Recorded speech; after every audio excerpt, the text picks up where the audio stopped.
আসসালামু আলাইকুম প্রিয় দর্শক। আমি আজকে কথা বলবো বিপিএল নিয়ে। কারণ এই বিপিএল এ অনেকেই অনেক কথা বলেছে শুরু হওয়ার আগে। অনেকেই অনেক দলকে ট্রল করেছে, অনেকেই ছোট করে দেখেছে অনেক দলকে। তাদের মধ্যেই একজন ছিল দুর্বার রাজশাহী। কিন্তু দুর্বার রাজশাহী যে দুর্বল না সেটা কিন্তু তারা প্রথম ম্যাচে প্রমাণ করেছে। কারণ তারা প্রায় 200 রান করেছিল। কারণ প্রথম ম্যাচে উইকেটটা কেমন হবে এইটা ভেবেই প্রত্যেকটা দলের হিমশিম খেতে হয়, কিন্তু সেইখানে দুর্বার রাজশাহী কিন্তু প্রায় 200 রান করেছিল। কিন্তু পরের ম্যাচে আর কেন ভুল করেনি দুর্বার রাজশাহী। কারণ হচ্ছে দুর্বার রাজশাহীতে আছে অভিজ্ঞ একজন ক্রিকেটার তাসকিন আহমেদ, যিনি কিনা বাংলাদেশে খ্যাত পরিচিত স্পিড খ্যাত নামে পরিচিত, স্পিড স্টার যাকে বলা হয়।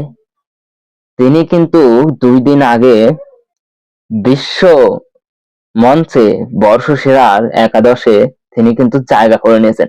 এবং তিনি কেন জায়গা করে নিয়েছেন, যেখানে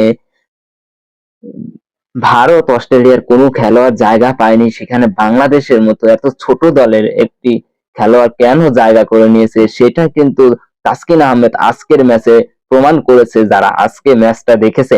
কারণ দুর্বার রাজশাহীতে আজকে সবচাইতে জয়ের কান্ডারি হচ্ছে তাসকিন আহমেদ। তিনি কিন্তু 7 উইকেট নিয়েছেন, যা ক্রিকেট বিশ্বের প্রায় বিরল ঘটনা। তিনি কিন্তু বিশ্ব রেকর্ড করেছেন 7 উইকেট নিয়ে। কিন্তু এর পরের কাজটা কিন্তু ব্যাটাররাই করে দিয়েছেন।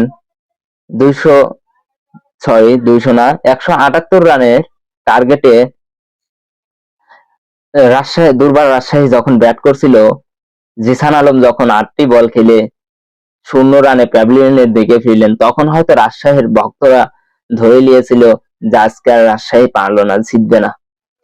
কারণ হচ্ছে ওপেনার ব্যাটসম্যান যখন আউট যায় তখন দলটা কিন্তু আসলেই একটু হলেও দুর্বল হয়ে পড়ে। কিন্তু রাজশাহীতে যে ওপেনার ব্যাটসম্যান ছাড়াও যে রান করার মতো লোক আছে, সেটা কিন্তু ইয়াসির আলী রাব্বি এবং ইনামুল হক বিজয় দেখিয়েছে। ইয়াসির আলী রাব্বি কিন্তু তিনি তার জায়গা থেকে 20 বলে 22 রান করেছেন, এবং ইনামুল হক বিজয় কিন্তু ঠিকই ব্যাক টু ব্যাক 50 তুলে নিয়েছেন। ইনামুল হক বিজয়ের সাথে সঙ্গ দিয়েছিল রায়ান ব্রালো। তিনি কিন্তু জিম্বাবুয়েন খেলোয়াড়, তিনিও কিন্তু 50 তুলে নিয়েছেন আজকের ম্যাচে। এবং সেই রানের পাহাড়ের উপরে দাঁড়িয়েই কিন্তু আজকে ঢাকা ক্যাপিটালসকে হারিয়ে রাজশাহী দুর্বল তাদের ম্যাচটি জিতিয়েছে। রায়ান ব্রাল এবং ইনামুল হক বিজয়ের দুজনের ব্যাটিংই দেখার মতো ব্যাটিং ছিল। কিন্তু এইখানে একটু পার্থক্য হলো, ইনামুল হক বিজয় তিনি কিন্তু খেলাটা ধরে রেখেছিলেন। কারণ আমরা জানি যে তিনি ফার্স্ট এর দিকেই উইকেটে আসেন, হয়তো একটা কিংবা দুইটা উইকেট পড়ে গেলেই তিনি উইকেটে আসেন। তিনি যদি আজ না থাকতো তাহলে রাজশাহী হয়তো পারতো না, দুর্বার রাজশাহী দুর্বলই হয়ে থাকতো।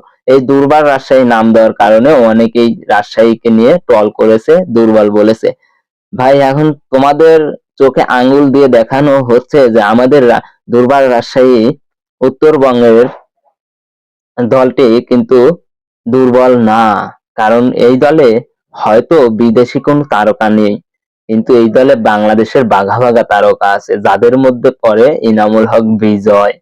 তিনি কিন্তু অসাধারণ খেলে থাকেন এবং তার ফর্মও এখন ভালো আছে। তিনি এনসিএল টি-20-তে সেঞ্চুরিও পেয়েছেন একটি। সেই ইনামুল হক বিজয় দুর্বার রাজশাহী দলে এসেছেন এবং সেখান থেকে তিনি দুর্বার রাজশাহীর কিন্তু ক্যাপ্টেনও তিনি। এবং তার সাথে আছে তাসকিন আহমেদ। তাসকিন আহমেদের কথা না বললেই নয়, তিনি কিন্তু অসাধারণ খেলেছেন এবং আজকে 7-7টি উইকেট পেয়েছেন। তিনি যে টার্নিং পয়েন্টে উইকেটটা এনে দেন, সেখান থেকে যে কোনো দল যে হারবে সেটার প্রমাণই দেন। কিন্তু এই জন্যই তিনি বর্ষসেরা একাদশে চান্স চান্স বলতে ভুল হবে, তিনি বর্ষসেরা একাদশে জায়গা করে নিয়েছে। আর এই কারণেই বিশ্বের চোখ থাকবে তাসকিন আহমেদের উপরে। তাসকিন আহমেদ কিন্তু র্যাঙ্কিং এ সম্ভবত 10-এর মধ্যেই আছে, টেস্ট ইউনিটে 10 বললে ভুল হবে, সম্ভবত 5-এর মধ্যে আছে। কারণ তিনি যে উইকেটটা পেয়েছেন, যত 7 উইকেট, এটা কিন্তু বাংলাদেশের আর কোনো বলার আগে পাননি। এটাই প্রথম বিশ্ব রেকর্ড করেছেন তাসকিন আহমেদ।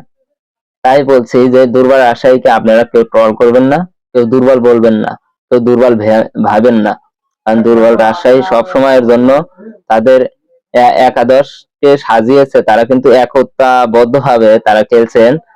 তাদের এই একতাবদ্ধভাবে খেলার কারণেই কিন্তু তারা জিতেছে ম্যাচ।